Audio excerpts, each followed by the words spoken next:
Here this will give you the example of list setting tuples in dictionary. But gumawa na ako ng example dito para i-explain ko siya kasi sobrang haba nito. Ayan. Let's start. Gumawa ko ng variable dito and then, ayan, for example, list, pero depende sa inyo kung anong gusto niyo ilagay. Sa list, lagyan yung gagamitin is square bracket, and quotation, and comma. Then, ilalagay na natin itong list kung anong gusto niyo ilagay dyan. Burger, ako nilagay ko burger, price, ice cream, and nachos. Then, pag print natin siya, dapat ang lalabas niya na ganyan sa loob ng square bracket. Yan, tama naman tayo. Then, pwede din tayo mag-declare kung sino yung gusto natin palabasin dyan. For example, itong ice cream. Mabalik lang din tayo sa print and list. Tapos, lalagay lang tayo ng square bracket. Then, number 2. Ice cream. Tama tayo. Then, the reason why bakit sa ice cream ang lumabas is because in Python, lagi tayo magbibilang into 0, 1, and 2, 3, 4, 5, ganun. So, dahil bakit ice cream ang lumabas? Kasi, magbilang tayo. 0, 1, and 2. Ayan, kaya ice cream ang lumabas. Then, ito, lumipat naman tayo ay tuples. Kasalaot lang naman natin ito. Then, ito, gumawa na rin ako ng example ng tuples. Ayan. Ayan, gawa lang din tayo ng variable and then yung list na kung gusto natin declare. Ayan, ito. Pinagkaiba nga pala nila ni list is parenthesis yung ginagamit natin kay tuples.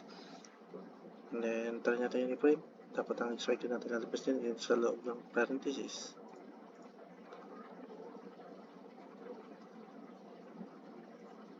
Ayan, tama tayo. Then, same thing sa list. Pwede rin tayo magtawag or declare kung sino yung gusto natin palabasin. For example, ito si Brown. Then, ayan, balik natin tayo kay print tuples. Tapos lagay tayo ng square bracket and then lagay lang natin is 3.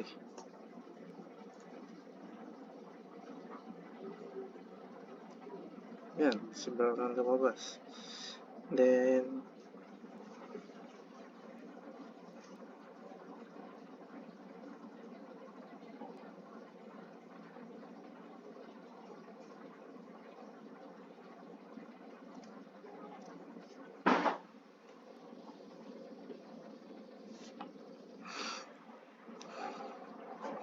tapos try din natin yung multiple na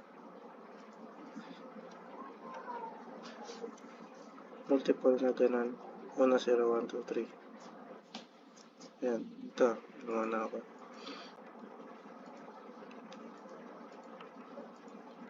Ayan.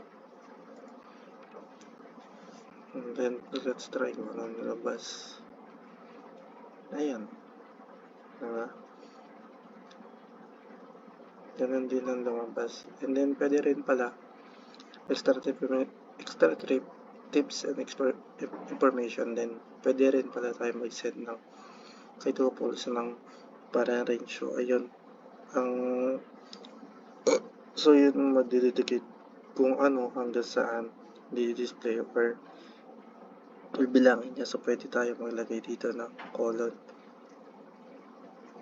4. Sample. Wait lang, tanggalin muna natin ito.